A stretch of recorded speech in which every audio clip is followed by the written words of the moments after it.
Every parent wants to protect their child, but what happens when that protection becomes the deepest betrayal? The pain of being cast out by the one person who should love you unconditionally cuts deeper than any sword. 18-year-old Ellyn learns this when her father gives her away to Sir Garran, a giant knight who lives alone beyond the forest. The villagers call Garran half-monster, scarred by battle and feared by all. Ellyn walks to his stone hall expecting cruelty and chains. But the giant knight surprises her. Instead of harsh words, he offers gentle care. Instead of punishment, he gives her kindness she has never known. The man everyone fears treats her like something precious. What secret drives this unexpected tenderness from the most feared warrior in the land? Before we jump back in, tell us where you're tuning in from, and if this story touches you, make sure you're subscribed, because tomorrow I've saved something extra special for you. The mountain village of Ravenstone had always been a place where tradition ruled with iron certainty. Nestled between towering peaks that seemed to scrape the very heavens, the settlement existed in perpetual shadow, both literal and figurative. Stone houses huddled together like frightened sheep, their slate roofs gleaming dully under the pale northern sun. Here, in this realm of granite and gossip, reputation meant everything, and shame was a burden passed down through generations. Like a family curse, Ellyn Thornwick had learned this truth the hard way. At 18, she possessed the kind of beauty that should have been her blessing: auburn hair that caught firelight like burnished copper, eyes the color of summer moss, and a spirit that had once danced through the village streets with infectious joy. The beauty, she discovered, could become a weapon turned against you when wielded by those who believed they knew better. Her mother's wedding ring still gleamed on the windowsill of their cottage, a circle of gold that had lost its promise when fever claimed the woman who wore it. Margaret Thornwick had died bringing Ellyn into the world, and with her passing, something vital had died in Ellyn's father as well. Where once Thomas Thornwick had been a man of gentle words and patient smiles, grief had carved him into something sharp and unforgiving. "Your mother would be ashamed," had become his favorite phrase, wielded like a blade whenever Ellyn showed too much spirit, laughed too loudly, or caught the attention of the village boys. The ring on the windowsill served as a constant reminder of the woman she could never be, the life she could never live, the love she would never deserve. The cottage itself reflected this emotional winter. Once filled with Margaret's herb gardens and warm bread, it had become a place of cold silences and careful steps. Ellyn learned early to move quietly, speak softly, and keep her dreams small. Her father worked the mines with methodical determination, coming home each evening covered in granite dust and exhaustion, barely acknowledging her presence except to criticize her housekeeping or question her activities. But even in Ravenstone, life found a way to bloom in unexpected places. Ellyn discovered solace in the ancient forest that bordered their village, where massive pines whispered secrets older than human memory. It was there, among the cathedral quiet of towering trees, that she met Owen Blackthorne, a traveling merchant's son with kind eyes and gentle hands, who saw beauty where others saw only responsibility. Their courtship unfolded in stolen moments. Between the trees, conversations that lasted until twilight painted the sky in shades of rose and gold. Owen spoke of distant cities where women walked freely, where love mattered more than lineage, where the future stretched bright and unlimited. For the first time since her mother's death, Ellyn dared to dream beyond the confines of Ravenstone's stone walls. But dreams, like winter ice, have a way of shattering when spring arrives too suddenly. The realization came with the subtle changes her body whispered, the morning nausea, the tender breasts, the missed monthly courses that mark time in a woman's life. Fear settled in her chest like a cold stone as she counted days and tried to convince herself it wasn't true. But her body knew what her mind refused to accept. She carried Owen's child beneath her heart. Owen had departed with his father's caravan 2 weeks earlier, promising to return before the first snow with plans for their future together. But winter arrived early that year, and with it came the crushing certainty that she faced this revelation alone.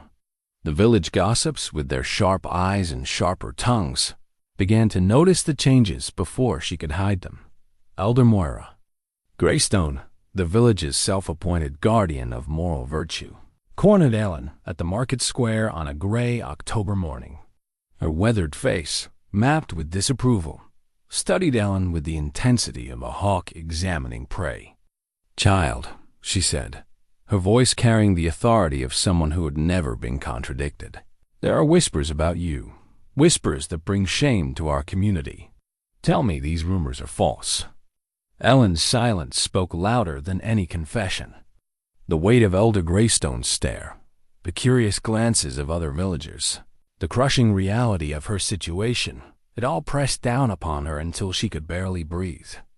When she finally fled the market, tears streaming down her cheeks, the entire village knew her secret. Her father's reaction exceeded even her worst fears. Thomas Thornwick's face, already carved by years of grief and disappointment, transformed into something terrible to behold. The mother's ring on the windowsill seemed to judge her as he spoke words that cut deeper than any blade. "You have brought disgrace upon this house," he said, his voice steady and cold as winter stone. "Your mother died bringing you into this world, and this is how you honor her memory? By spreading your legs for the first traveling boy who whispered sweet lies in your ear?" The formal rejection letter appeared the next morning, written in her father's careful script and witnessed by Elder Greystone herself. The document, cold and official, declared that Ellyn Thornwick was no longer considered his daughter, that she had forfeited any claim to his name or protection through her wanton behavior. But the letter's true cruelty lay not in its legal language, but in its final paragraph, the arrangement he had made for her disposal. Sir Garran the Grey lived beyond the dark forest, in a stone hall that local children used to frighten each other with whispered stories. The knight was a figure of legend and terror, standing nearly 7 feet tall and broad as an ox, his face scarred by countless battles and his reputation stained with blood. They said he had served kings and slaughtered armies, that his size and strength were so monstrous that even hardened soldiers feared to face him in combat. The villagers called him half-beast, a creature of violence who had withdrawn from human society because civilization could not contain his savage nature. Some claimed he ate his enemies' hearts, others that he howled at the moon like a wolf. All agreed that sending a young woman to his hall was tantamount to a death sentence, or worse. "Sir Garran has agreed to take you," her father announced with the same tone he might use to discuss the weather. "He requires a housekeeper, and you require a roof over your head. The arrangement benefits everyone." Everyone except her, Ellyn thought, but she had learned long ago that her opinions carried no weight in her father's world. The transaction had been completed, her fate sealed with a handshake between men who viewed her as a problem to be solved rather than a person to be loved.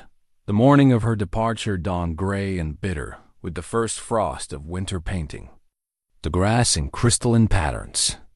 Ellyn packed her few possessions, her mother's small prayer book, 2 threadbare dresses, and the warm cloak that had been Margaret's into a canvas bag that seemed to mock the smallness of her life. The villagers gathered to watch her leave, their faces a mixture of curiosity, disapproval, and something that might have been pity. No one spoke words of comfort or farewell. She was being erased from their community as thoroughly as if she had never existed, her name becoming a cautionary tale whispered to young girls who dared to dream beyond their station. The path to Sir Garran's hall wound through the ancient forest like a scar across the landscape. Massive pines rose on either side, their branches so thick they blocked out the weak autumn sun. The silence here was absolute, broken only by the crunch of frost-brittle leaves beneath her feet and the rapid beating of her own heart. With each step, the stories grew more vivid in her imagination. She envisioned chains and dungeons, brutal hands and crueler words. The child growing within her womb seemed to sense her terror, moving restlessly as if trying to escape the fate that awaited them both. She pressed a protective hand to her belly and whispered the first prayer she had uttered since her mother's death.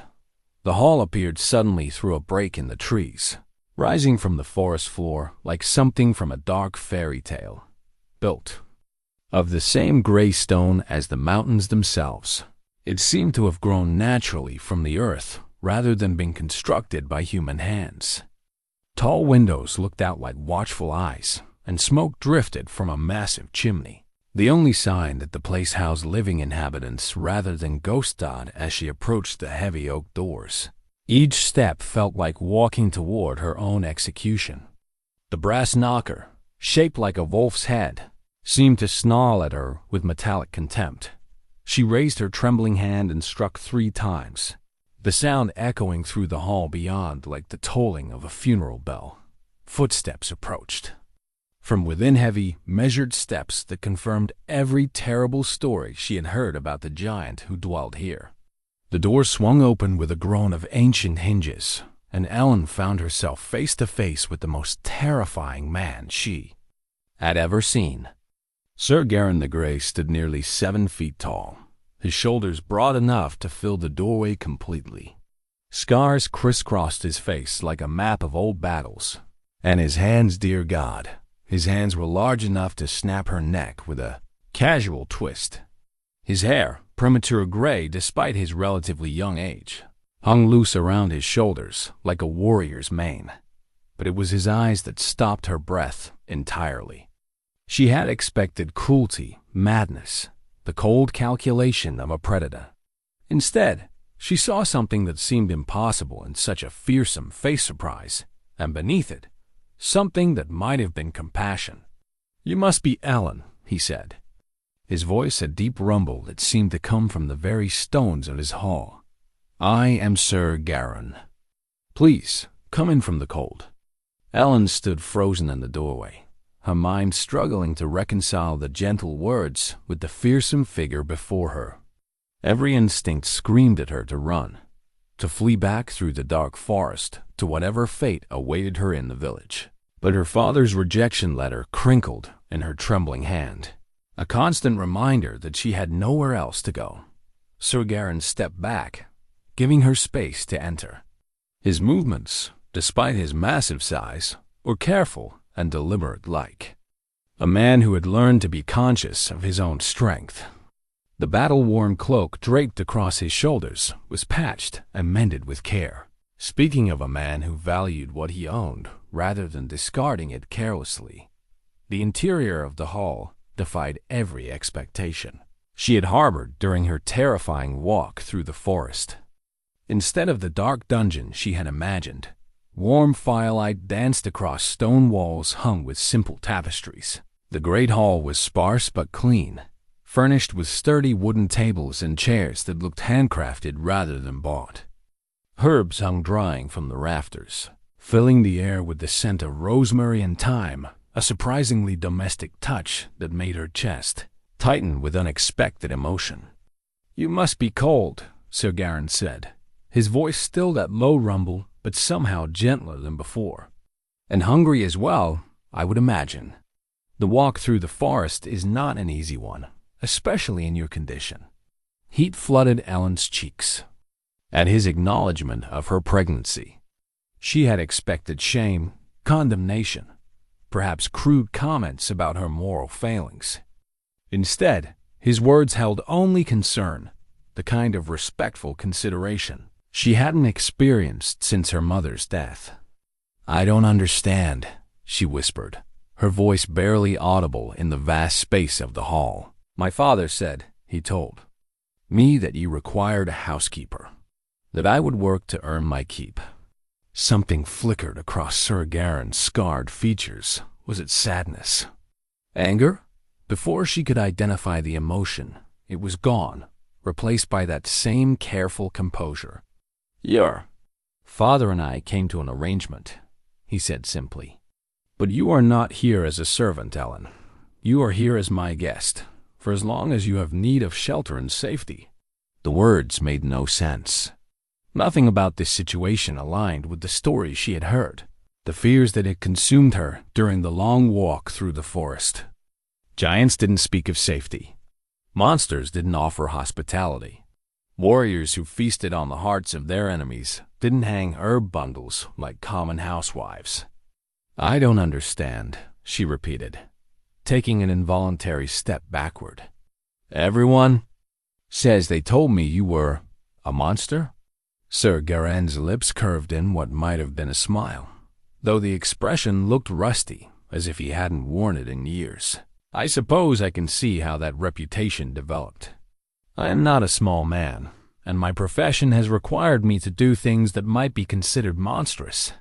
But I hope, in time, you will judge me by my actions rather than village gossip."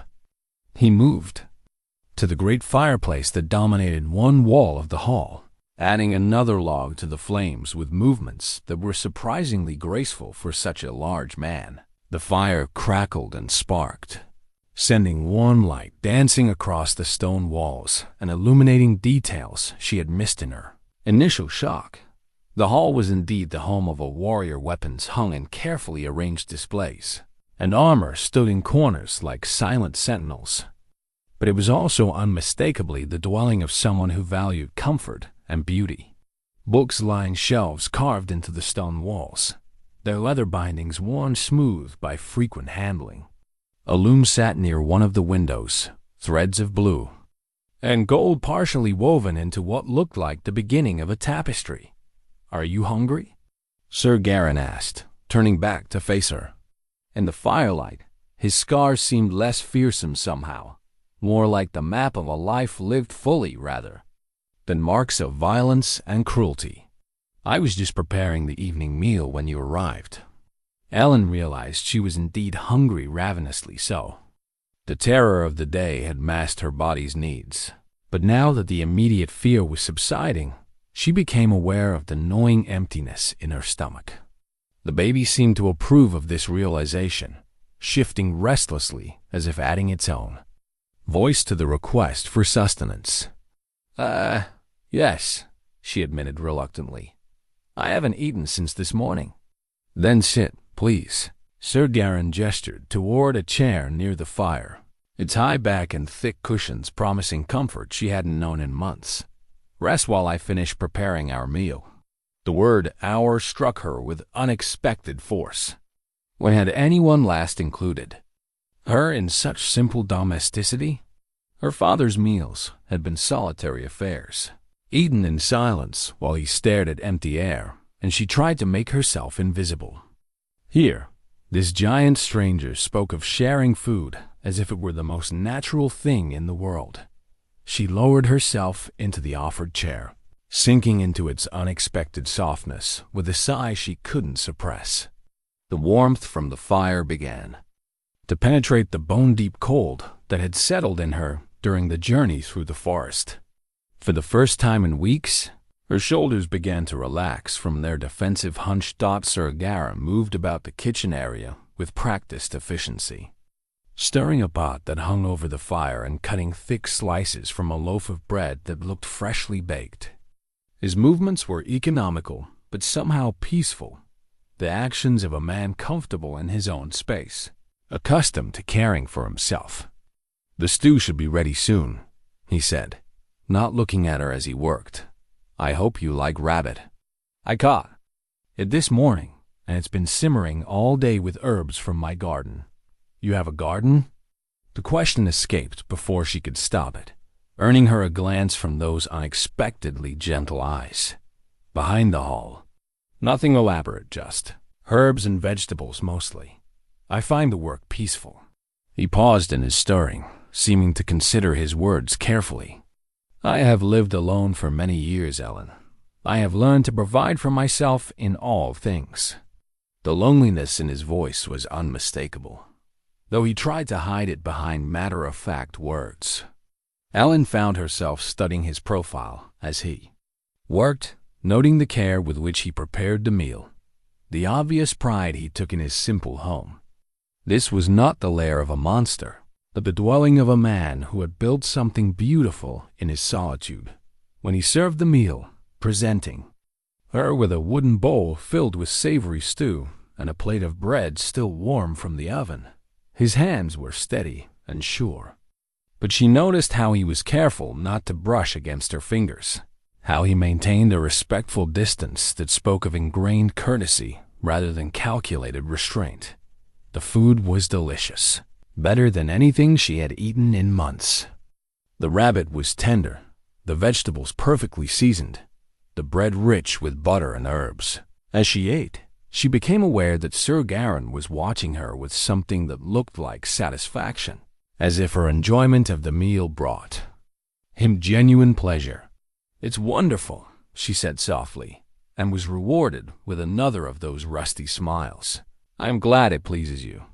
You are eating for two now. You need to keep your strength up."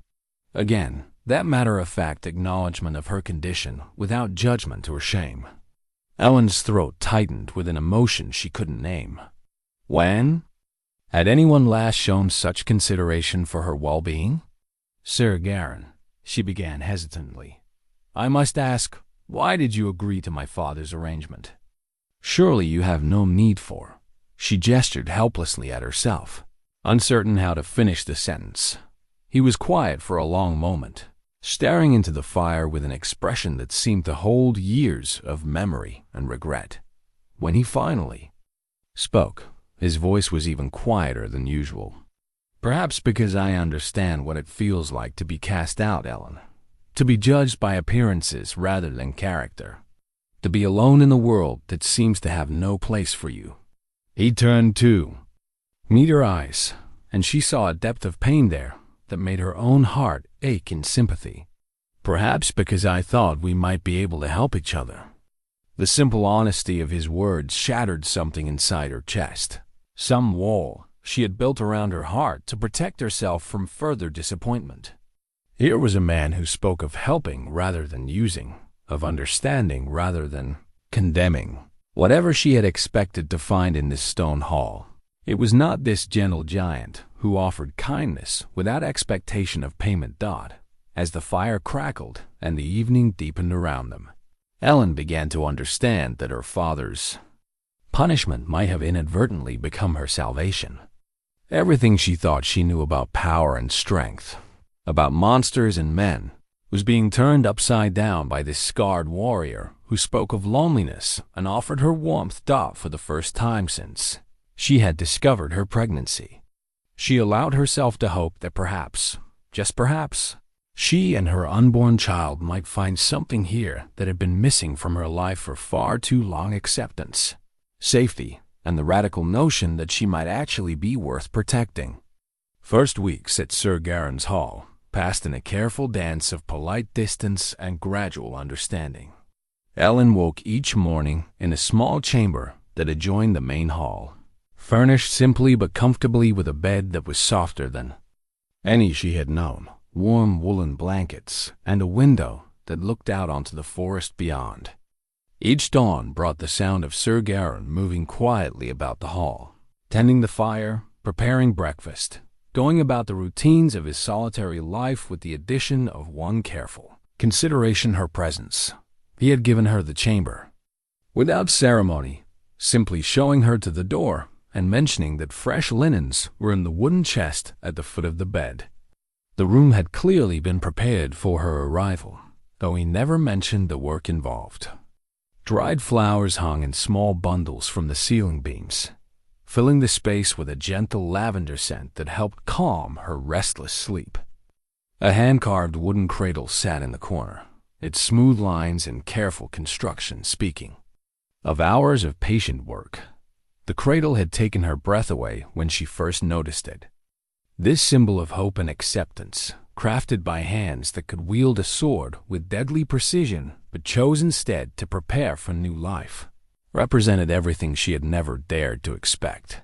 When she had asked about it, stammering over her words in embarrassment, Sir Garran had simply said, "Every child deserves to be welcomed into the world with joy rather than shame." Their daily routines developed organically, without discussion or formal arrangement. Sir Garran rose before dawn to tend to his various tasks, checking on the animals he kept behind the hall, working in his herb garden, maintaining the weapons and armor that spoke of his warrior past. Ellyn would wake to the smell of bread baking and porridge warming over the fire, always accompanied by the gentle herbal teas he prepared to ease her morning sickness. Ginger root and peppermint, he had explained the first time he offered her the steaming cup. My mother used to prepare it for women in the village when I was a boy. It should help settle your stomach. The casual mention of his mother had surprised her. Somehow, she had never imagined this giant man as having once been a child, cared for by a woman who knew home remedies and village traditions. The image had conjured a much smaller version of Sir Garran learning. Gentleness at his mother's knee added another layer to the growing complexity of her. Understanding of him. Breakfast was always served at the great table near the fireplace, with Sir Garran taking care to place her chair where the morning light would fall warmly across her shoulders. He ate quickly and efficiently, but never rushed her, seeming content to sit in comfortable silence while she took her time with the meal. His consideration for her changing appetite, the way he always ensured there was extra bread when she was particularly hungry, or offered only light broth when her stomach was unsettled, spoke of careful observation and genuine concern. During these quiet morning meals, Ellyn began to notice details about her host that the initial shock of meeting him had obscured. His hands, so massive and scarred, moved with surprising delicacy when he poured tea or passed her food. His voice, while deep enough to make the stone walls seem to vibrate, was always carefully modulated, never raised or harsh. He had a habit of humming softly while he worked, melodies that spoke of old ballads and half-remembered lullabies. The conversations that developed between them were tentative at first, circling around safer subjects like the weather, the changing seasons, the habits of the forest animals that lived near the hall. Sir Garran proved to be surprisingly well-read, his comments revealing knowledge of history, philosophy, and literature that seemed at odds with his reputation as a simple warrior. "You have many books," Ellyn observed one morning, gesturing toward the shelves that lined the walls. "Reading helps pass the long winter evenings," he replied, his tone neutral but with a hint of defensiveness that suggested this might be another aspect of himself that others had found strange or inappropriate for a man of his calling. "I love to read as well," she admitted quietly. "My mother taught me before she died, and I used to borrow books from the village priest. Though my father disapproved of too much learning in a woman." Something shifted in Sir Garran's expression at this revelation, a tightening around his eyes that spoke of anger carefully controlled. "Knowledge is never wasted," he said firmly, "and anyone who tells you otherwise is afraid of what you might become if you're allowed to grow." The conviction in his voice surprised her, as did the implicit criticism of her father's attitudes. In the village, few people would have dared to suggest that Thomas Thornwick's treatment of his daughter was anything less than appropriate. Here, in this stone hall with this gentle giant, her intelligence was not something to be hidden or apologized for.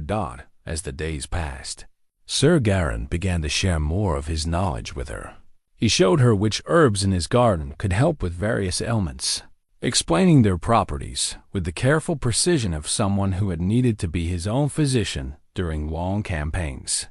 He demonstrated how to preserve vegetables for the winter, how to mend clothing and armor, how to bank a fire to burn slowly through the cold mountain nights. "These are practical skills," he said when she thanked him for the lessons. "Every person should know how to care for themselves and those they love." The casual inclusion of love in his statement sent warmth spreading through her chest.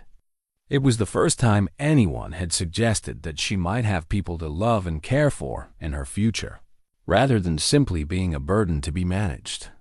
During the afternoons, while Sir Garran worked on various projects around the hall, repairing stonework, crafting furniture, maintaining his weapons, Ellyn found herself drawn to the loom near the window. The partially completed tapestry proved to be a scene of remarkable beauty, a forest clearing where deer grazed peacefully while birds nested in the surrounding trees. The work was exquisite, each thread placed with care and artistic vision. "You made this?" she asked when Sir Garran found her studying the tapestry one afternoon. He nodded, a flush of color rising in his cheeks. "I learned from my mother. She said that creation was the highest calling of any person, regardless of their profession or circumstances. The idea of this fearsome warrior spending his evenings weaving beauty into existence was perhaps the most unexpected revelation yet." Ellyn touched one of the completed sections reverently, marveling at the skill and patience required for such delicate work. "Would you—" she began hesitantly, then stopped, uncertain of her right to ask. "Would I what?" His voice was gentle, encouraging. "Would you teach me? I've never learned to weave, but I would love to try." The smile that spread across his scarred features was the brightest she had yet seen, transforming his entire face with genuine pleasure. "I would be honored to share the skill with you. Perhaps together we can complete this piece before your child arrives." The prospect of working side by side on something beautiful, of creating rather than simply surviving, filled Ellyn with an emotion she had almost forgotten existed: joy. For the first time since learning of her pregnancy, she allowed herself to imagine a future that held more than mere endurance. As autumn deepened toward winter, the careful distance that had characterized their early interactions began to soften into something approaching friendship. Sir Garran's unexpected gentleness, his thoughtful consideration for her needs, his genuine interest in her thoughts and opinions, all of this was slowly but surely healing wounds in Ellyn's heart that she hadn't even realized were there. The handwritten recipe book appeared on the kitchen table one morning like a gift from an unseen benefactor. Ellyn discovered it while Sir Garran was outside tending to his morning chores. Its leather cover worn smooth by countless hands and its pages filled with careful script in multiple handwritings. As she opened it reverently, the scent of dried herbs and old parchment rose to greet her. The book was a treasure trove of gentle remedies and nourishing recipes, clearly compiled over many years by someone who understood the particular needs of expectant mothers. Teas for morning sickness, broths to strengthen the blood, herbal baths to ease the aches that came with carrying new life. Every entry spoke of careful study and compassionate preparation. "My mother's book," Sir Garran said quietly from behind her, making her start. She hadn't heard him return from his outdoor tasks, and her mother's before that. "I thought you might find it useful." Ellyn traced the faded ink with one finger, reading recipes written in hands that had been stilled by death long before she was born. The trust implicit in sharing such a personal family treasure left her momentarily speechless. These were not just remedies, but the accumulated wisdom of generations of women who had faced the same fears and hopes that now consumed her days. "Thank you," she whispered, the words inadequate for the emotion welling in her chest. "I'll be very careful with it." "It was meant to be used, not preserved," Sir Garran replied, settling into his usual chair across from her. "Knowledge that isn't shared dies with its keeper." Over the following days, the recipe book became her constant companion. She studied each entry carefully, asking Sir Garran questions about ingredients she didn't recognize or techniques that were unclear. His knowledge of herbs and healing was extensive, gained through years of caring for his own injuries and those of his men during his military service. "This one calls for lady's mantle," Ellyn said, pointing to a recipe for strengthening tea. "I don't think I've ever seen that herb." "It grows wild near the stream behind the hall," Sir Garran explained. "Small plant with soft, rounded leaves that catch the morning dew. We can gather some tomorrow if the weather holds." These herb-gathering expeditions became a regular part of their routine, providing Ellyn with gentle exercise and fresh air while building her knowledge of the natural pharmacy that surrounded them. Sir Garran proved to be a patient teacher, showing her how to identify plants by their leaves, stems, and growing habits, explaining which parts to harvest and when they were most potent. The old women in my village always said that herbs gathered with intent and gratitude held more power than those taken carelessly, he told her as they knelt beside a patch of wild chamomile. I don't know if it's true, but it certainly can't hurt to approach the task with respect. Walking through the forest with him, Ellyn began to see the careful cultivation he had done over the years. Wild medicinal plants grew in convenient clusters near the hall, as if they had been gently encouraged to establish themselves there. Fruit trees dotted the clearings, their branches heavy with late-season apples and pears. A careful observer could see the hand of someone who understood the balance between wilderness and domestication, who had learned to work with nature rather than against it. The confusion that had marked her first days at the hall gradually gave way to something approaching understanding. Sir Garran's kindness wasn't the calculated manipulation she had initially feared, nor was it the pity she had dreaded. Instead, it seemed to spring from a genuine belief that everyone deserved to be treated with dignity and care, regardless of their circumstances. His acceptance of her pregnancy continued to astound her. Where her father had seen shame and disgrace, Sir Garran saw new life deserving of protection and celebration. He spoke matter-of-factly about the changes in her body, offering practical advice without embarrassment or judgment. When her ankles began to swell, he showed her how to elevate them properly. When her back ached from the growing weight she carried, he prepared herbal baths that eased the discomfort. "You're carrying that child high," he observed one evening as she rubbed her aching ribs. "Probably going to be a tall one, like its mother." The casual assumption that her child would inherit positive traits, that there was something to celebrate in its potential future, brought tears to her eyes.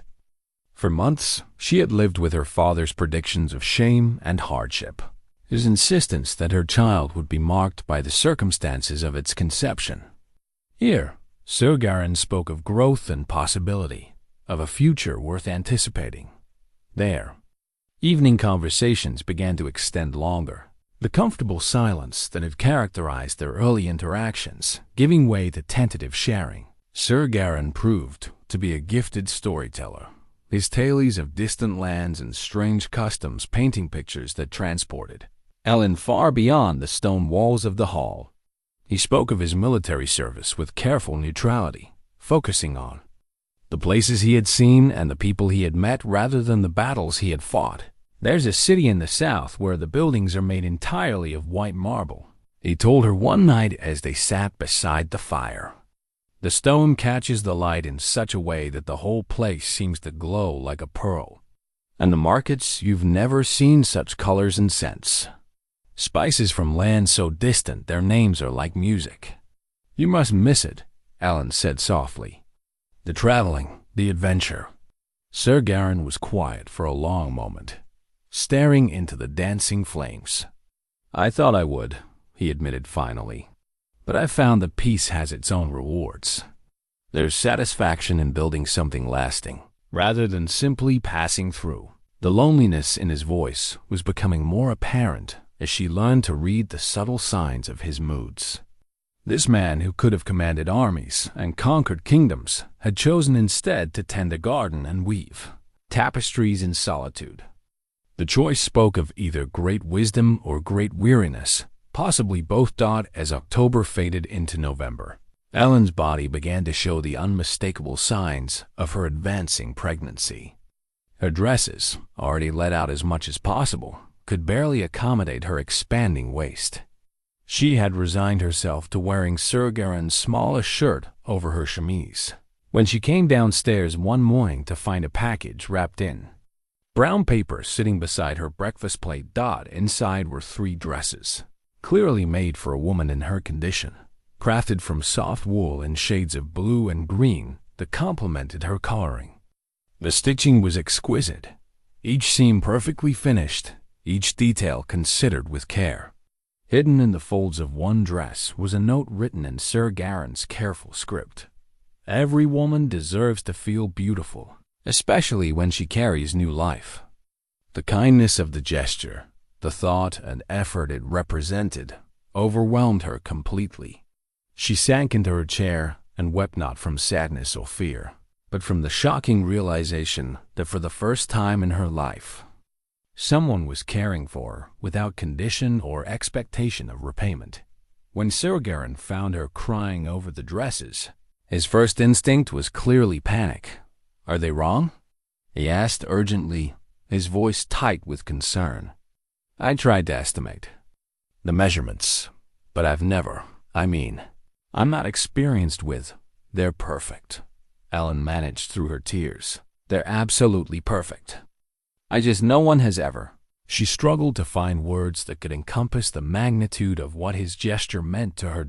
Understanding dawned in Sir Garran's eyes, followed quickly by something that looked like anger, not at her, but at the circumstances that had brought her to his hall. "Every person deserves to be cared for, Ellyn," he said quietly. "The fact that you find such basic kindness surprising tells me more about your past than I think you realize." That afternoon, as she wore one of the new dresses while they worked together in his herb garden, Ellyn caught glimpses of a different side of her host. The careful reserve he usually maintained seemed to relax slightly, and she found herself learning more about the man behind the fearsome reputation. "You mentioned your mother taught you to weave," she said, as they harvested the last of the season's herbs. "What was she like?" Sir Garran's hands stilled in their work, and for a moment, she thought he wouldn't answer. When he finally spoke, his voice held the soft cadence of cherished memory. "Small," he said with a gentle smile. "Barely came up to my chest, even when I was fully grown, but she commanded respect from men twice her size. She had hands that could gentle a frightened horse or comfort a crying child with equal skill. And she saw beauty in everything, even in a son who grew too large and too strange for most people's comfort." The picture he painted of maternal love and acceptance made Ellyn's heart ache with longing. Her own memories of her mother were fragmented, filtered through the lens of childhood and loss, but she treasured each precious fragment. "She sounds wonderful," Ellyn said softly. "I wish I could have known her." "She would have loved you," Sir Garran replied with startling certainty. "She always said that strength showed itself in different ways, sometimes in the sword arm, sometimes in the capacity to endure, sometimes in the courage to hope when hope seems foolish." As winter approached and her pregnancy advanced, Ellyn began to understand that her growing attachment to Sir Garran was based on more than mere gratitude for his protection. The man who prepared her morning tea with such care, who listened to her thoughts as if they mattered, who spoke of her unborn child with anticipation rather than shame. This man was becoming precious to her in ways she had never expected. The transformation was happening to him as well, though he seemed less aware of it than she was. The careful isolation he had maintained for years was slowly giving way to something approaching contentment. She caught him humming more often, noticed that his smiles came easier, observed the way his entire bearing seemed lighter when they shared their evening conversations. One evening, as they sat beside the fire working on the tapestry together, their fingers occasionally brushing as they reached for the same thread, Ellyn realized with startling clarity that she was falling in love with her gentle giant. The revelation should have terrified her. After all, what did she know of love beyond the brief, naive attachment she had felt for Owen? But instead of fear, she felt a warm certainty settling in her chest like a banked fire. Sir Garran was teaching her that love didn't have to be the desperate, consuming thing the ballads described. It could be quiet and steady, built on respect and kindness, nurtured through shared tasks and comfortable silences. It could grow gradually, like the herbs in his garden, tended with patience until it became something strong enough to weather any storm. As she prepared for sleep that night, Wearing one of his gifts and carrying his child's future in her womb, Ellyn allowed herself to imagine a life that extended beyond mere survival. For the first time since her world had collapsed around her, she dared to dream of happiness, real, lasting happiness built on the foundation of mutual care and respect that she and Sir Garran were constructing together. One careful day at a time. The war medal lay forgotten in the bottom of an old wooden chest until the day Ellyn accidentally knocked over a stack of books while dusting the shelves. As she knelt to gather the scattered volumes, her hand brushed against something hard and cold that had fallen from between the pages of an ancient tome on military strategy.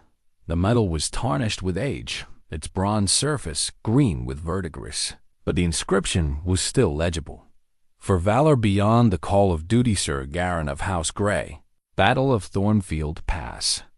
Beneath the formal words was a date from nearly a decade past, and below that, a smaller inscription that made her breath catch, in memory of the fallen.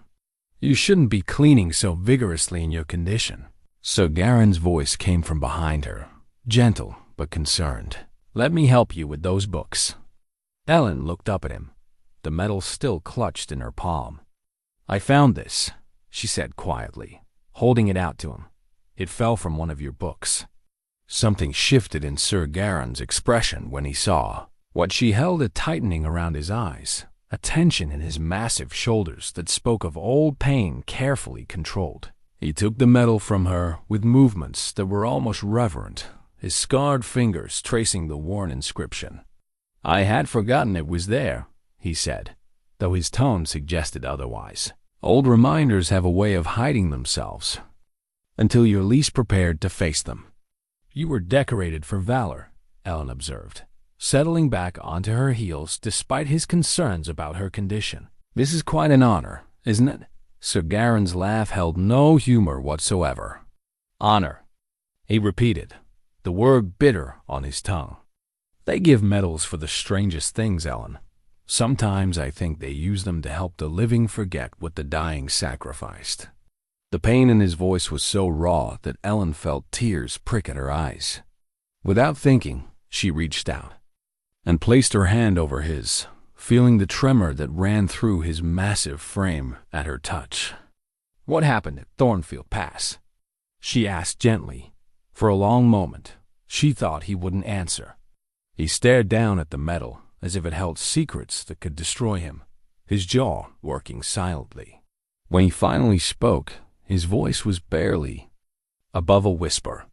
I was a captain then, leading a company of good men through a campaign that should have been simple. Thornfield Pass was supposed to be clear. Our scouts had reported no enemy presence. But intelligence in war is often more hope than fact. He closed his eyes, and Ellyn could see him retreating into memory.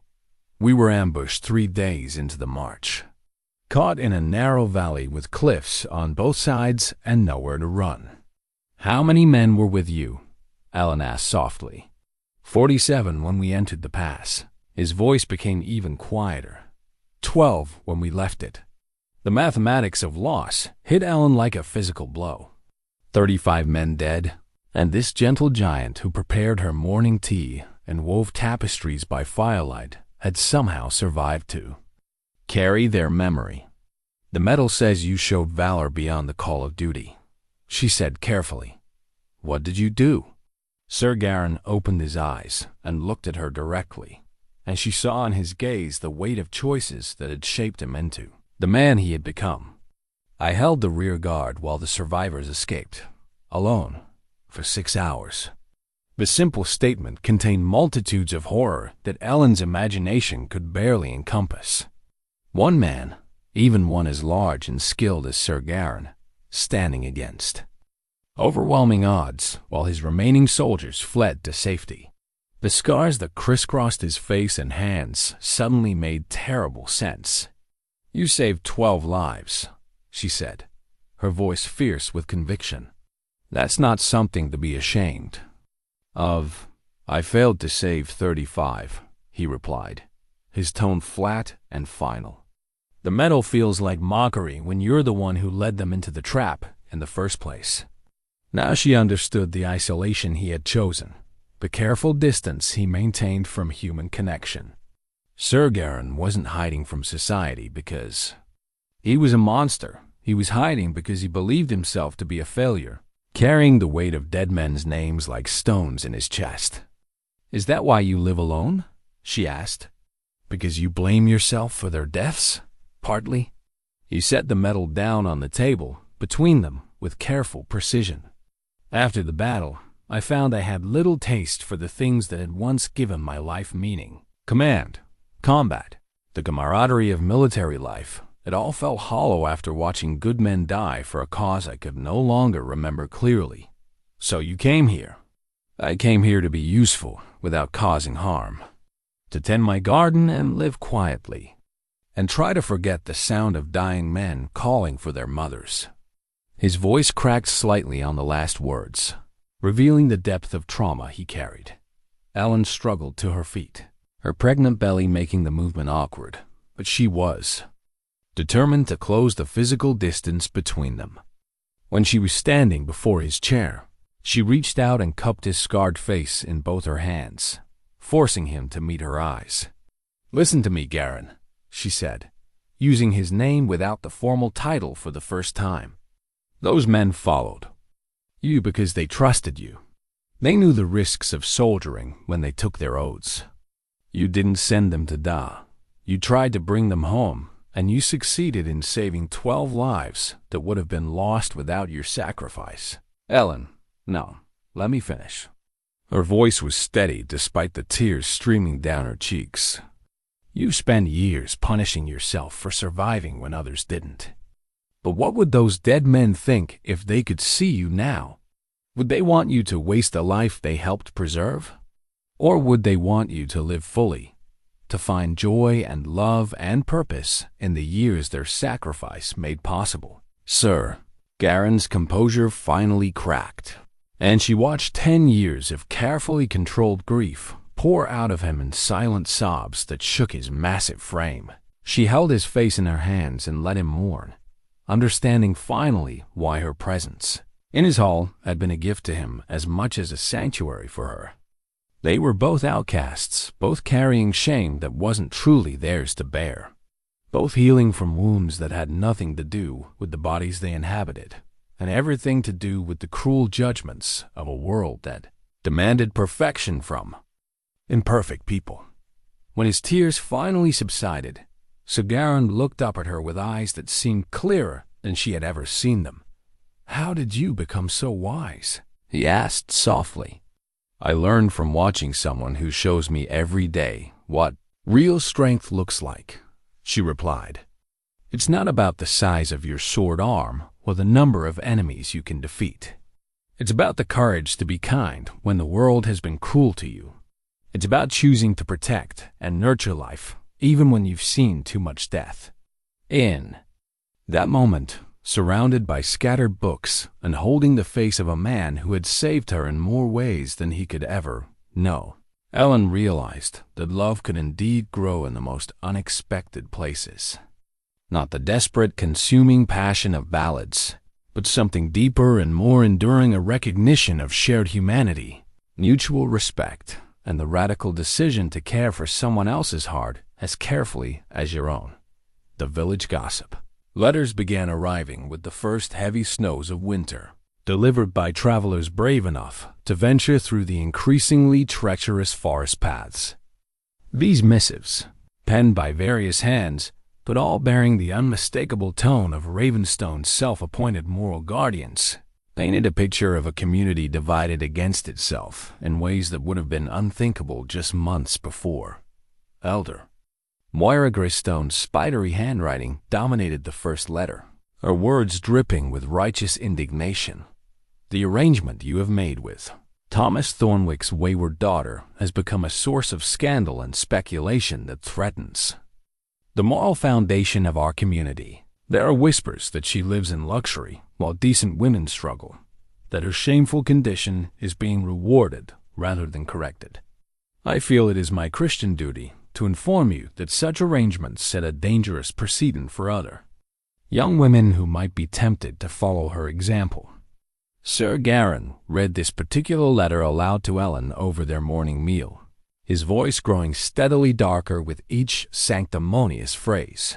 When he finished, he set the parchment down with deliberate care and looked across the table at her with eyes that burned with barely controlled anger. "I apologize for subjecting you to such poison," he said quietly, "but I thought you should know what manner of concern your former neighbors are expressing." Ellen's hands trembled slightly as she reached for her tea, but her voice was steady. When she replied, "Let me guess, they're more worried about other girls getting ideas than they are about my actual welfare." "Precisely." Sir Garran's jaw tightened. "According to Elder Greystone's twisted logic, treating you with basic human decency somehow encouraged moral decay in the village." The second letter, arriving a week later, came from the village priest, a man whose sermons Ellyn had endured every Sunday of her childhood. Father Benedict's tone was more measured than Elder Greystone's, but his message was equally clear. While I applaud any Christian soul's willingness to provide sanctuary for those in need, I must express concern about the propriety of the current arrangement. A young woman, regardless of her circumstances, living alone with an unmarried man presents opportunities for further scandal. Perhaps a more suitable placement could be arranged with one of our devout families. "Further scandal," Sir Garran repeated, his voice heavy with disgust. "As if your mere presence in my home automatically implies impropriety. They can't conceive of a man and woman living together without—" Ellyn began, then stopped, color rising in her cheeks. "Without what, Ellyn?" Sir Garran's voice was gentle, encouraging her to finish the thought. "Without base motives," she completed quietly. "They assume that your kindness must have some ulterior purpose, because they can't imagine treating someone, well, simply because it's the right thing to do." The third letter proved to be the most disturbing of all, not because of its content, but because of its author. Her father's careful script filled the page with words that cut deeper than any stranger's condemnation. "I have received numerous complaints about the arrangement we made regarding my former daughter. While I stand by my decision to remove her from decent society, I find myself concerned about the reports of her apparent comfort and contentment. Such ease of circumstance was not the intention of her punishment. If you find her presence more burden than benefit, I can arrange for her removal to a more appropriate situation." The clinical coldness of the letter, the way her father referred to her as his former daughter, the clear disappointment that her punishment wasn't severe enough, hit Ellyn with unexpected force. She had thought herself prepared for his rejection, but seeing it spelled out in his familiar handwriting reopened wounds she had believed were healing. Sir Garran's reaction to her father's letter was immediate and volcanic. The careful control he usually maintained over his emotions cracked completely, revealing the warrior's rage that lay beneath his gentle exterior. He stood so abruptly that his chair tipped backward, his massive hands clenched into fists that could have crushed a stone. "How dare he?" Sir Garran growled, his voice a rumble of pure fury. "How dare he speak of you as if you were livestock to be disposed of at his convenience?" "Garran," Ellyn began, but he was already moving toward the door, his face dark with purpose. "I should ride to Ravenstone right now and explain to your father exactly what I think of his arrangement," he continued, reaching for his sword belt hanging by the entrance. Perhaps a conversation conducted at sword point would help clarify his understanding of basic human decency. "No." Ellyn struggled to her feet, her advanced pregnancy making the movement awkward, but her voice carried enough authority to stop him in his tracks. "Don't you see? That's exactly what they want proof that you're the monster they believe you to be. If you ride into the village armed and angry, you'll confirm every terrible story they've ever told about you." Sir Garran's hand stilled on his sword hilt, his chest heaving with barely controlled rage. "They question my honor, Ellyn. They suggest that I would take advantage of a woman under my protection. Such accusations cannot go unanswered." "Your honor speaks for itself," Ellyn said firmly. moving closer to him despite the obvious danger of approaching an enraged warrior. Anyone who knows you, who has spent even a day in your presence, knows that these accusations are false. The opinions of people who judge without understanding are worthless. She reached out and placed her hand over his on the sword hilt, feeling the tension that ran through his massive frame like electricity. Besides, she added with a slight smile, if you leave me here alone to ride off and defend my honor, who's going to help me finish that tapestry before the baby arrives? The absurdity of the question, the juxtaposition of domestic concerns against grand gestures of vengeance, broke through Sir Garran's rage like sunlight through storm clouds. His grip on the sword relaxed, and something approaching a laugh escaped his lips. "You use my own weapons against me," he said, shaking his head in amazement. "How did you know that mentioning the tapestry would stop me better than any reasoned argument?" "Because I've learned that the most important things in your life are the quiet ones," Ellyn replied. "The garden, the weaving, the daily kindnesses that nobody sees or celebrates. Those matter more to you than any grand gesture of revenge." The transformation in Sir Garran's bearing was remarkable to witness. The warrior's rage drained away, replaced by something approaching wonder as he looked at her with new understanding. "When did you become so wise about my character?" he asked softly. "When I started paying attention to your actions instead of listening to other people's words," Ellyn answered. "You've spent months showing me who you really are, Garran. I'm not going to let a few poison letters make me forget what I've learned." That evening, as they worked side by side on the tapestry, while snow fell steadily outside their windows, Ellyn felt a profound shift in their relationship. The external pressure from the village, rather than driving them apart, had forced them to defend their bond against outside judgment. In doing so, they had discovered that what they were building together was strong enough to withstand the worst that small minds and cruel tongues could offer. The gossip letters continued to arrive sporadically throughout the winter, but their power to wound diminished with each delivery.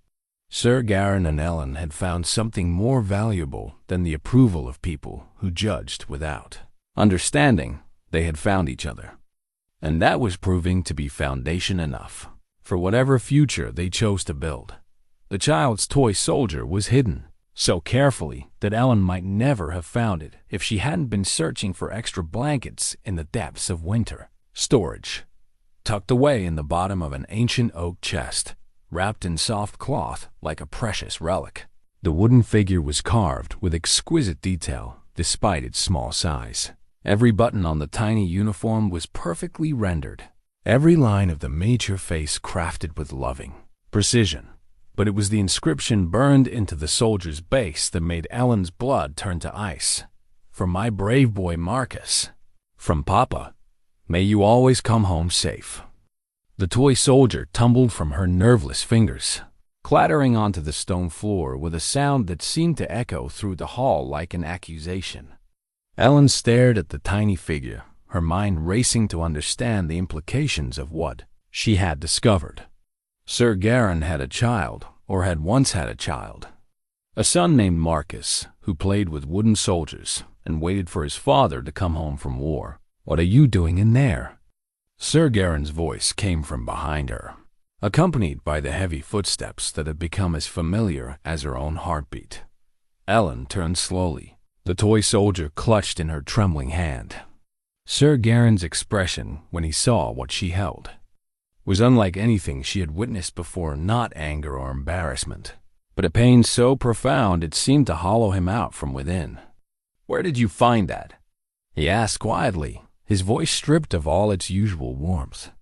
"In the bottom of the chest," Ellyn whispered. "I was looking for blankets, and Garran. Who is Marcus?" The silence that followed her question stretched so long that she began to wonder if he would answer at all. Sir Garran moved to the chest and sank down onto its edge, suddenly looking older than his years. When he finally spoke, his words came slowly, as if each one cost him something precious.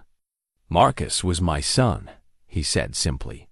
And before you ask the next logical question, yes, I was married once. Her name was Isabella, and she was the most beautiful woman in 3 kingdoms. Or at least, that's what I told myself when I convinced her to marry a soldier who was gone more often than he was home. Ellyn lowered herself carefully onto a nearby stool, her pregnant belly making the movement awkward. The toy soldier felt heavy in her palm, weighted with the grief of a father who had lost his child.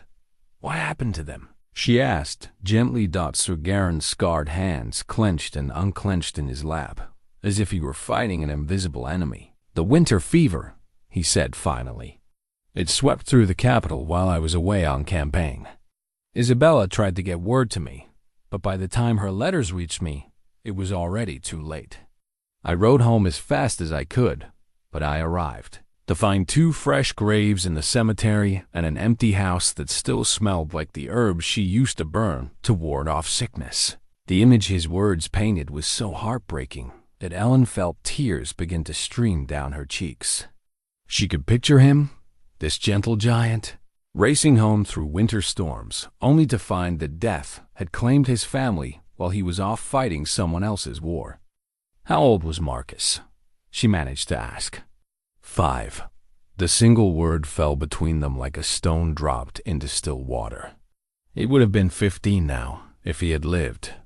Old enough to start thinking about his own future, about the man he wanted to become.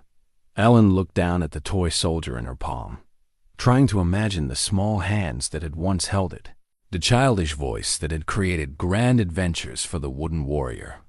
"This is why you live alone," she said, understanding flooding through her. "This is why you withdrew from the world." Sir Garran nodded slowly. "After Thornfield Pass, I told myself I was retired from military service because I had lost my taste for violence. But the truth was simpler and more selfish. I couldn't bear the thought of dying in some foreign land and leaving Isabella and Marcus to grieve for me. So I came home, bought this hall, and tried to be the husband and father they deserved." "But you still traveled sometimes," Ellyn said, remembering his stories of distant cities and strange customs. "Shorter campaigns, closer to home. Nothing that would keep me away for more than a few months." His voice grew thick with regret. "I thought I was being responsible, balancing my duty to crown and country with my obligations to my family. I never imagined that death would come for them while I was away, that all my careful planning would mean nothing in the face of fever and fate." The pieces of Sir Garran's character suddenly fell into place with startling clarity. His careful attention to her pregnancy, his knowledge of herbal remedies for expectant mothers, his patient preparation of the cradle, all of it spoke of a man who had once cared for a pregnant wife, who had anticipated the birth of his child with joy rather than dread. "The recipe book," Ellyn said suddenly. "It wasn't just your mother's and grandmother's, was it?" Some of those remedies were written in Isabella's hand. Sir Garran's composure finally cracked completely. He buried his face in his massive hands and wept with the abandon of a man who had held his grief too long. "She added so many recipes to that book," he sobbed. "Things she learned from other women, remedies she discovered through her own experience. She was so excited about having a child, so careful about doing everything right, and I wasn't there when she needed me most." Ellyn rose from her stool and went to him, settling awkwardly on the chest beside him and wrapping her arms around his shaking shoulders as best she could. The toy soldier was still clutched in her hand, but now it felt less like an accusation and more like a bridge between past and present. "You didn't know," she said fiercely. "You couldn't have known that fever would strike while you were away. You can't blame yourself for not being able to predict the future." "Can I?" Sir Garran looked up at her with eyes red from weeping. "I chose my duty over my family one last time, and it cost me everything. If I had been there, maybe I could have gotten them better physicians. Maybe I could have taken them somewhere safe, or maybe you would have died with them," Ellyn interrupted. maybe the fever would have claimed all three of you, and instead of having you grief to carry, you would have nothing at all. Sir Garran stared at her as if she had spoken in a foreign language. How can you defend my choices when they led to such tragedy? Because I understand what it means to be abandoned by someone who should have protected you, Ellyn replied. And? I know the difference between someone who leaves because they don't care and someone who leaves because they believe they have no choice. You loved your family, Garran. Everything you've done since their deaths proves that. I failed them. You survived them. And instead of letting that survival make you bitter and cruel, you chose to honor their memory by becoming the kind of man who shelters other people's cast-off daughters. The kind of man who prepares cradles for unwanted babies and teaches lonely women to weave beauty into existence. She held up the toy soldier, studying its perfect craftsmanship in the firelight. Marcus would be proud of the man his father became, she said with absolute certainty. And Isabella would understand why you've chosen to care for me and my child. They wouldn't want you to spend the rest of your life punishing yourself for surviving when they didn't. Sir Garran reached out and took the toy soldier from her hand, his fingers tracing the familiar curves and edges with infinite tenderness. I never told anyone about them, he admitted quietly. After the funeral, I packed away everything that reminded me of our life together and tried to pretend that part of my existence had never happened. It seemed easier than carrying the pain. But you kept this, Ellyn observed. I kept this. He smiled through his tears, the expression transforming his scarred features with unexpected beauty. I told myself it was because Marcus would want his toy soldier to watch over his father, to make sure I came home safe, even when there was no home left to return to. In that moment, surrounded by the ghosts of Sir Garran's lost family and carrying new life beneath her heart, Ellyn finally understood the true depth of what they had found together. They were both refugees from loss, both trying to build something meaningful from the wreckage of their previous lives. His kindness to her wasn't just compassion for a fellow outcast. It was his way of honoring the love he had shared with Isabella, of ensuring that Marcus's legacy lived on in the care showed to other people's children. Thank you for telling me, Ellyn said softly. Thank you for trusting me with their memory. Sir Garran carefully wrapped the toy soldier back in its cloth and placed it gently in the chest. Perhaps it's time their story became part of a larger one, he said. Perhaps hiding from the past isn't the same thing as healing from it. As they sat together in the gathering dusk, Ellyn realized that love could indeed be built on the foundation of shared loss, that two broken people could create something whole and beautiful if they were brave enough to trust each other with their deepest wounds. Winter's grip tightened around the hall like a fist of ice and stone, transforming the world beyond their windows into a landscape of crystalline beauty and mortal danger. Snow fell in sheets so thick that the forest disappeared entirely, leaving them isolated in a wide void where only the warm glow of their windows proved that life still existed in the world. It was during these deepest days of winter that Ellyn's pregnancy reached its final stages, her body growing heavy and awkward as the child within her prepared for its entrance into the world. The baby blanket she had been weaving throughout her stay had grown into something magnificent under Sir Garran's patient guidance. What had begun as a simple project to occupy her hands had evolved into a masterpiece of intricate patterns and symbols. Golden threads formed protective knots along the border, while silver ones traced the shapes of woodland creatures that seemed to dance across the soft wool. At the center, carefully worked in threads of the deepest blue, was a pattern that represented hope itself, a tree in full bloom, its branches reaching toward a sky filled with stars. Every child should be welcomed with beauty, Sir Garran had said when he showed her how to work the more complex patterns. This blanket will be the first thing your son or daughter sees upon entering the world. Let it tell them that they are expected, wanted, and loved. The sentiment had brought tears to Ellyn's eyes, as so many of Sir Garran's kindnesses did. After months of being treated as a burden and a shame, the idea that her child would be greeted with joy and beautiful things seemed almost too precious to believe.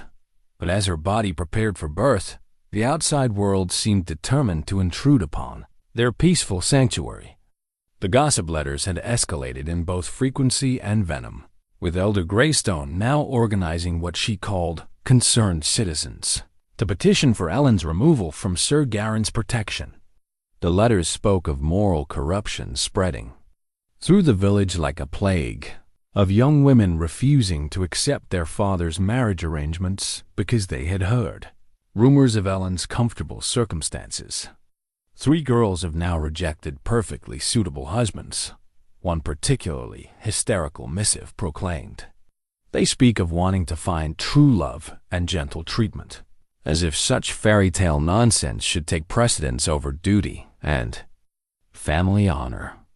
This is the poison that spreads when shameful behavior is rewarded rather than corrected. Sir Garran's reaction to these letters had grown increasingly protective as Ellyn's condition advanced. His warrior instincts, dormant for so many years, seemed to sharpen with each threat to their peaceful existence. He began checking the locks on their doors each night, ensuring their food stores were adequate for a prolonged siege, and maintaining his weapons with a care that spoke of expected use. "They're just words on paper," Ellyn tried to reassure him one evening as he sat cleaning his sword by the fireplace. "What can they actually do to us here?" "Words have power, Ellyn," Sir Garran replied without looking up from his work. "And frightened people do desperate things when they believe their way of life is under threat. I've seen villages turn into mobs with very little provocation." His concerns proved prophetic when her father arrived unannounced on a gray February morning, accompanied by Elder Greystone and 2 other village men.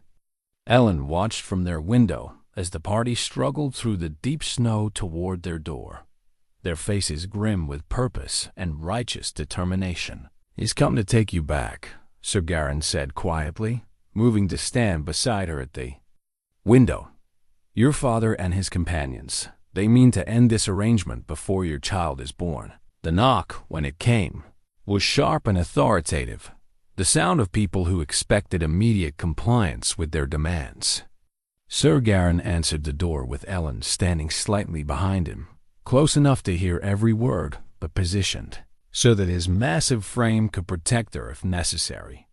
"Thomas Thornwick," Sir Garran said by way of greeting, his voice carefully neutral. "Elder Greystone, gentlemen, this is an unexpected visit." "Sir Garran," her father replied, his tone equally formal, "we have come to discuss the ongoing arrangement. Regarding my daughter, there have been developments that require immediate attention." "What developments?" Sir Garran's hand rested casually on his sword hilt, a gesture that didn't go unnoticed by the visitors. Elder Greystone stepped forward, her weathered face sharp with disapproval. "The moral contamination spreading through our village can be traced directly to the scandalous comfort this girl enjoys under your protection. Young women are refusing their proper duties, claiming they deserve the same consideration you show to a fallen woman. This perversion of natural order cannot be allowed to continue." "I see," Sir Garran said mildly. "And what exactly do you propose to do about this alleged moral contamination?" "We propose to remove its source," one of the other men interjected. "The girl returns to village where she can be properly supervised until after the birth. The child will be placed with a suitable family, and she will be married to a man willing to accept damaged goods. Order will be restored." The casual cruelty of their plan, the reduction of her and her unborn child to problems to be solved rather than people to be protected, sent cold fury racing through Ellyn's veins. But before she could speak, Sir Garran's voice cut through the winter air like a blade. "I'm afraid that's not acceptable," he said, his tone still conversational, but with an undertone of steel that made the visitors shift uncomfortably. "Ellyn is under my protection by mutual agreement. She will remain here as long as she chooses, and her child will be raised with love and care rather than shame and separation. You have no legal authority to keep her, Elder Greystone snapped. She is still Thomas Thornwick's daughter, regardless of her fallen state, and he has the right to reclaim her. Actually, Sir Garran replied with a slight smile that didn't reach his eyes, I believe you'll find that the formal rejection letter your community witnessed superseded any parental claims. Thomas Thornwick publicly disowned his daughter, making her a free agent to arrange her own circumstances. The legal technicality clearly caught the delegation off guard. They had expected resistance based on emotion or attachment, not on the very document they had helped create to punish Ellyn for her supposed sins. Regardless of legal niceties, her father said, his voice growing harder, this situation has become untenable. The girl returns with us today, or we will be forced to seek other remedies. What other remedies? Sir Garran asked, his deceptively casual tone not masking the danger that suddenly filled the air around him. The local magistrate has expressed concern about reports of an unmarried woman living alone with a man of your reputation, Elder Greystone said with malicious satisfaction. Questions have been raised about the propriety of the arrangement, especially given the girl's obvious condition. Perhaps an official investigation would clarify matters. The threat was clear. Submit to their demands or face legal harassment. That could destroy both their reputations and separate them regardless of their wishes. Ellyn felt her heart sink as she realized that their enemies had found a weapon that even Sir Garran's strength and skill couldn't defend against. But as she watched her protector's face and profile, she saw something that gave her hope. The careful control he had maintained throughout the conversation was giving way to something far more dangerous. The cold calculation of a military commander facing an enemy that threatened everything he held dear. I see, Sir Garran said quietly. Well then, gentlemen, Elder Greystone, I believe we have reached an impasse. You threaten legal action to force compliance with your demands, while I maintain my duty to protect those under my care from harm. The question becomes, who has more to lose if this conflict escalates? The sudden shift in his demeanor from polite host to something approaching a predator clearly unnerved the delegation. They had expected to face a reclusive hermit, not the legendary warrior whose reputation had been built on battlefields across 3 kingdoms. Are you threatening us?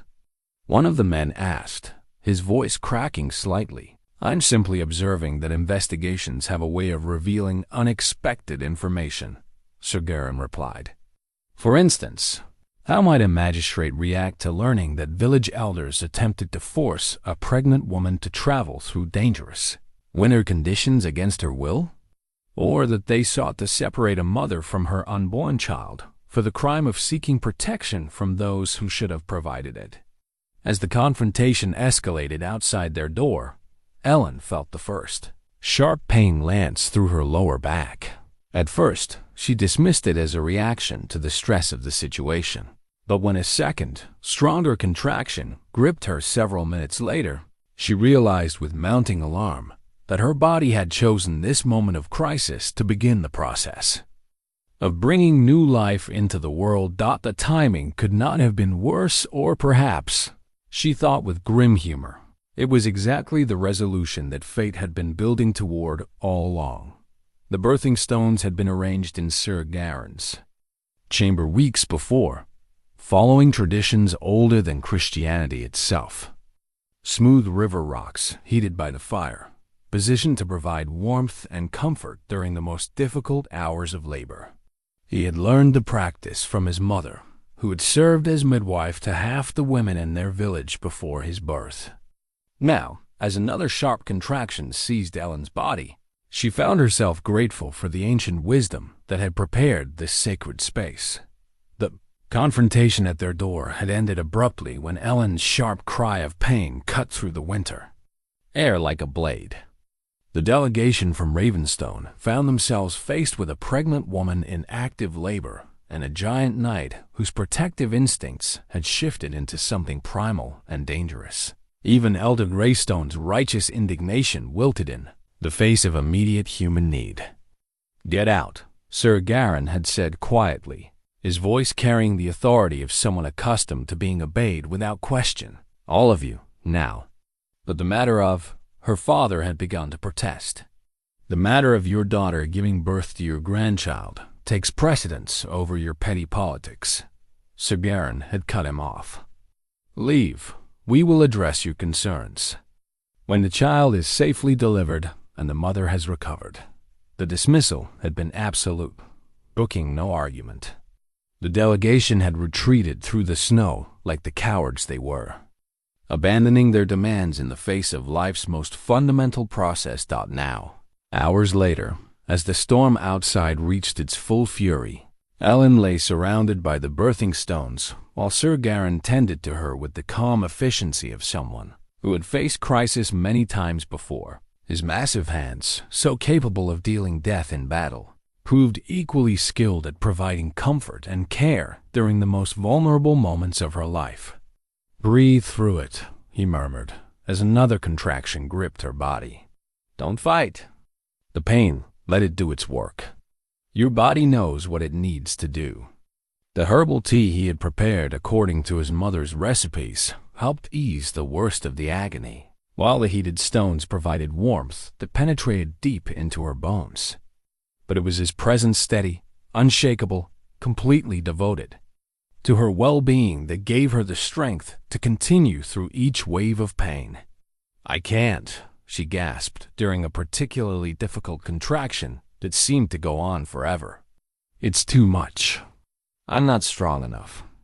"You are the strongest person I know," Sir Garran replied firmly, his scarred hand gentle as he smoothed the sweat-soaked hair back from her forehead.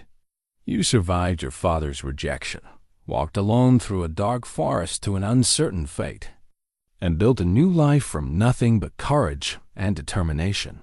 This child is lucky to have you as a mother." The storm outside seemed to mirror the tempest within her body, wind howling through the trees, snow driving against the windows with such force that the glass rattled in its frames. But inside their chamber, lit by firelight and warmed by the ancient stones, they existed in a bubble of focused intention where nothing mattered except the safe delivery of new life. Sir Garran had prepared for this moment with the same methodical care he brought to everything else. Clean linens lay ready, along with the soft receiving blankets he had woven during the long winter evenings. The cradle stood beside the bed, lined with lamb's wool and topped with the magnificent blanket Ellyn had worked on throughout her stay. Every detail spoke of anticipation and joy rather than the shame and fear that had marked her pregnancy's beginning. "I see the head," Sir Garran announced, his voice tight with excitement. "Your child is almost here, Ellyn. Just a few more pushes." The final stages of labor seemed to last both forever and no time at all. Ellyn lost herself in the rhythm of contraction and rest, push and breathe, while Sir Garran provided a constant stream of encouragement and practical assistance. His knowledge of midwifery, learned at his mother's side decades earlier, proved invaluable as he guided her through the most difficult moments. When the baby finally slipped into the world with a rush of fluid and blood, Sir Garran caught the tiny form with hands that trembled with awe. For a moment, the chamber was silent except for the storm outside and the sound of Ellyn's exhausted breathing. Then, as if affronted by the cold air on its skin, the baby drew its first breath and released a cry that filled the room with the music of new life. "A daughter," Sir Garran announced, his voice thick with emotion as he gently cleaned the baby and wrapped her in the receiving blanket. "You have a beautiful daughter, Ellyn." Through her exhaustion, Ellyn felt a surge of joy, so pure it seemed to light her from within. A daughter, a little girl who would grow up knowing love instead of shame, protection instead of abandonment, possibility instead of limitation. As Sir Garran placed the baby in her arms, Ellyn looked down into the tiny face and saw not the mark of sin that the village had predicted, but simply a perfect, innocent child who deserved every good thing the world could offer. The baby's first blanket, the one Sir Garran had woven with such care, wrapped around her like a promise of the love and beauty that would surround her throughout her life. And as the storm raged outside, inside the stone hall, three people who had found each other against all odds celebrated the newest member of their unconventional but deeply loving family. The newborn's first blanket became the symbol around which everything else revolved, a masterpiece of love made manifest in wool and silk, woven by Ellyn's hands but blessed by Sir Garran's vision of what their child deserved. As dawn broke over the storm-ravaged landscape, painting the snow-covered world in shades of rose and gold, the blanket wrapped around the sleeping baby, like a promise that some things in this world were indeed created purely from love. Ellyn dozed fitfully in the hours after the birth, her body exhausted but her heart singing with a joy she had never dared to imagine. The baby, they had decided to name her Rose, for the hope that bloomed even in winter's depths nursed eagerly and slept peacefully, as if she understood instinctively that she had been born into safety and acceptance. It was the sound of horses' hooves crunching through the snow that woke Ellyn from her brief rest. Through the frosted window, she could see her father's familiar figure approaching the hall once more, but this time he was not alone. Behind him rode a man she didn't recognize, someone official-looking, wearing the colors of the regional magistrate. "They've brought legal authority," Sir Garran observed grimly, having noticed the riders as well. "Your father means to force the issue while you're still weak from giving birth." The timing was calculated cruelty, an attempt to catch them at their most vulnerable moment, when Ellyn was in no condition to travel, and the baby was too young to be safely moved. It was exactly the kind of heartless strategy she had come to expect from her father, though the presence of official backing made the threat far more serious than their previous confrontation. "What do we do?" Ellyn asked, clutching Rose protectively to her chest. "We face them," Sir Garran replied simply. "But this time, we face them as a family." The knock came within minutes, more authoritative than before, but still respectful of the early hour. Sir Garran answered the door with Ellyn standing beside him, Rose cradled in her arms and wrapped in the magnificent blanket that proclaimed her worth to anyone with eyes to see. "Thomas Thornwick," Sir Garran acknowledged. "And you must be magistrate Burton. Welcome to my home." The magistrate was a thin, officious man whose eyes immediately went to the baby in Ellyn's arms. Whatever he had expected to find some squalid situation that would justify intervention clearly didn't match the reality of what he saw. The hall was warm and welcoming. Ellyn was clean and well cared for, despite having given birth mere hours before, and the baby was obviously healthy and loved. "Sir Garran," Magistrate Burton said carefully, "I've received reports of an irregular living arrangement that requires investigation. Concerns have been raised about the welfare of this young woman and her child." "What concerns?" Sir Garran asked mildly. "As you can see, both mother and child are in excellent health and have been provided with every comfort and necessity." "The concern," her father interjected sharply, "is that my daughter is living in sin with a man to whom she is not married, corrupting the moral foundation of our community with her example." "Your daughter?" Sir Garran's voice carried a dangerous edge. "I was under the impression that you had formally disowned her." "Indeed, we have the witness document to that effect." Magistrate Burton looked uncomfortable, clearly caught between competing legal and social pressures. While Mr. Thornwick did execute a formal rejection, he said carefully, "Blood relationships cannot be entirely severed by documentation. He retained certain interests in his daughter's welfare. Then perhaps Mr. Thornwick should have considered those interests before casting her out pregnant and alone." Ellyn said quietly, speaking for the first time since the officials had arrived. Her voice was steady despite her exhaustion, strengthened by the weight of the child in her arms and the man at her side. "Young woman, The magistrate began in a patronizing tone. "These are complex legal matters that are quite simple, actually," Sir Garran interrupted. "Ellyn is an adult woman who has chosen to accept my protection and hospitality. No law has been broken, no harm has been done, and no legitimate authority has been violated. The only scandal here is the attempt to separate a new mother from a child for the crime of surviving circumstances beyond her control."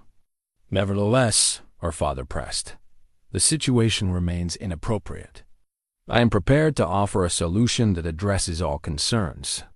There is a man in our village willing to marry her despite her compromised state. A widower with children who needs a wife and won't ask too many questions about the past. She can be respectably settled within a month. The casual cruelty of the proposal, reducing her to a convenience for a stranger who would overlook her." Damaged, condition sent cold fury racing through Ellyn's veins. But before she could respond, Sir Garran stepped forward, his massive frame radiating protective menace. "Ellyn will not be going anywhere," he said with absolute finality. "She has found her home here, and I have found my family. If you wish to challenge that arrangement, you'll need more than legal technicalities and moral outrage."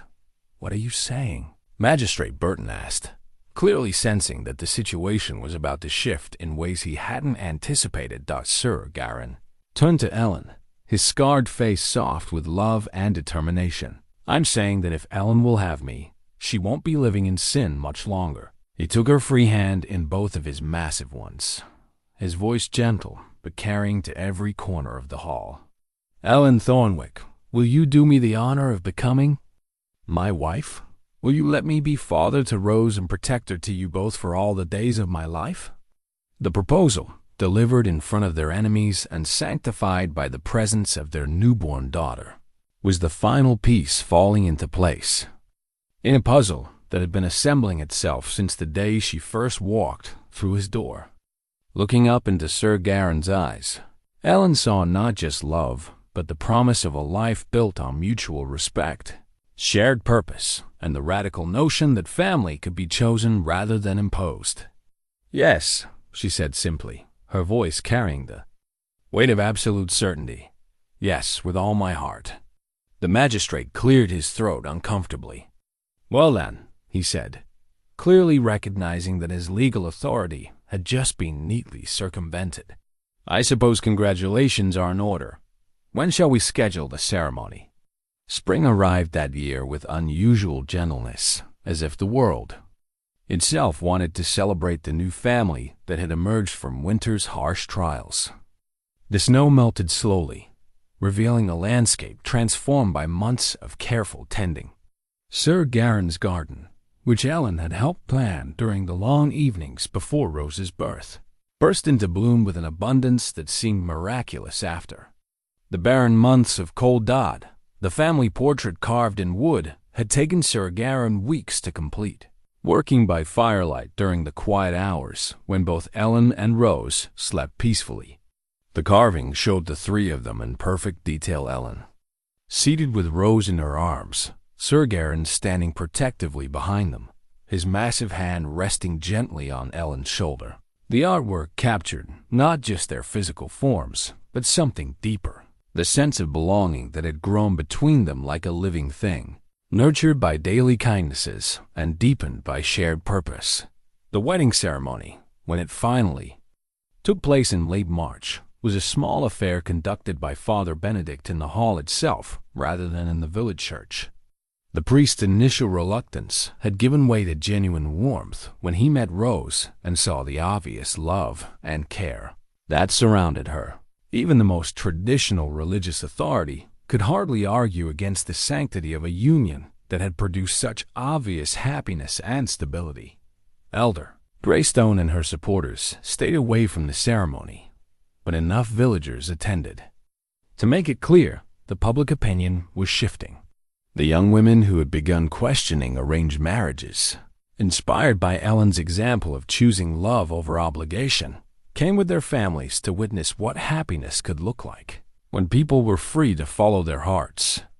"It's not traditional," one village matron was heard to whisper during the ceremony. But look how content they are. Look how healthy that baby is, how well cared for. Perhaps there's something to be said for love matches after all. Sir Garran had insisted on wearing his finest armor for the ceremony, polished to mirror brightness and decorated with fresh flowers that Rose had tried to grab with her tiny fists during the vows. Ellyn wore a dress of cream-colored silk that he had commissioned from the finest seamstress in the nearest town, its elegant lines accommodating her still-changing body while making her feel beautiful and cherished. But it was the exchange of vows that truly captured the essence of what they had built together.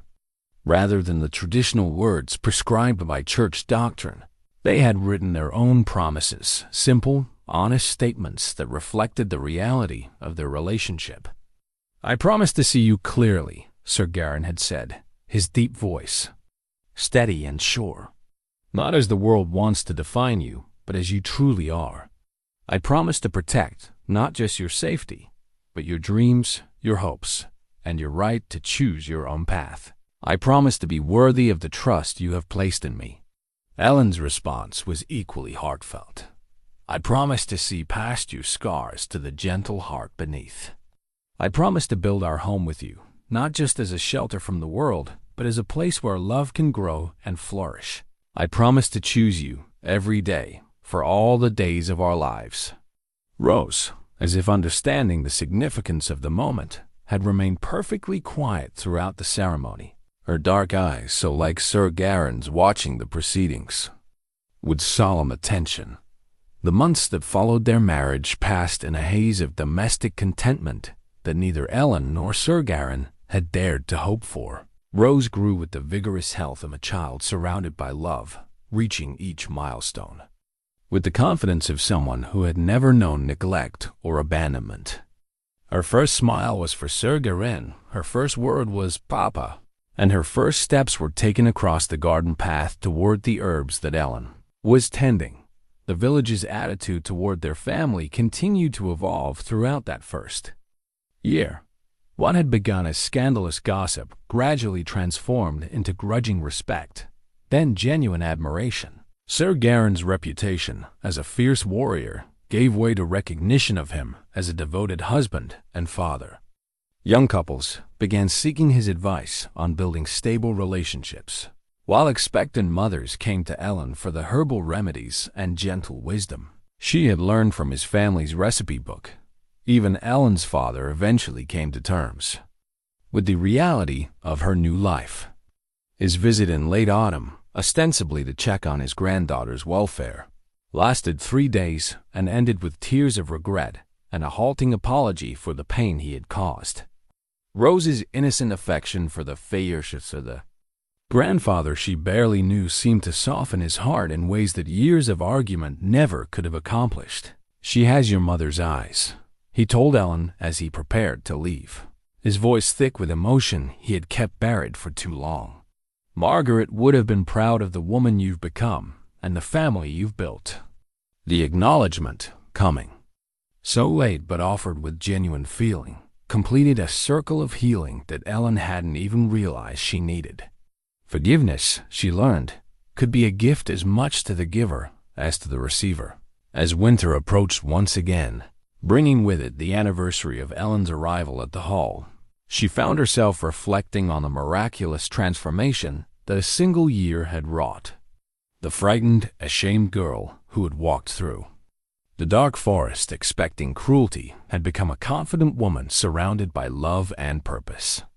The baby who was supposed to represent disgrace had become the center of a family that radiated joy and contentment. Standing in their garden one evening, watching Sir Garran teach Rose to identify different herbs while the sun set behind the mountains, Ellyn marveled at the power of unexpected kindness to reshape a life.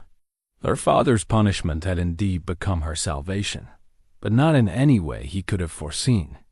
In trying to dispose of his shameful daughter, he had inadvertently delivered her to the one person in the world who could see her true worth. Love, Ellyn had learned, was not the desperate, consuming thing the ballads described. Real love was quieter, steadier, built on daily choices to care for someone else's happiness as much as your own. It was Sir Garran checking the locks each night, not from suspicion, but from protectiveness. It was the way he always saved her the choicest portions at meals, the way he listened to her opinions as if they mattered, the way he spoke to Rose with the same gentle respect he showed to adults. As Rose's laughter echoed across the garden, and Sir Garran's deep voice rumbled with patient explanations of which plants could heal and which could harm, Ellyn understood that they had accomplished something remarkable. They had created a family based not on blood or obligation, but on the radical decision to choose love over fear, acceptance over judgment, hope over despair. And in a world that often seemed determined to crush such tender things, that was perhaps the greatest victory of all.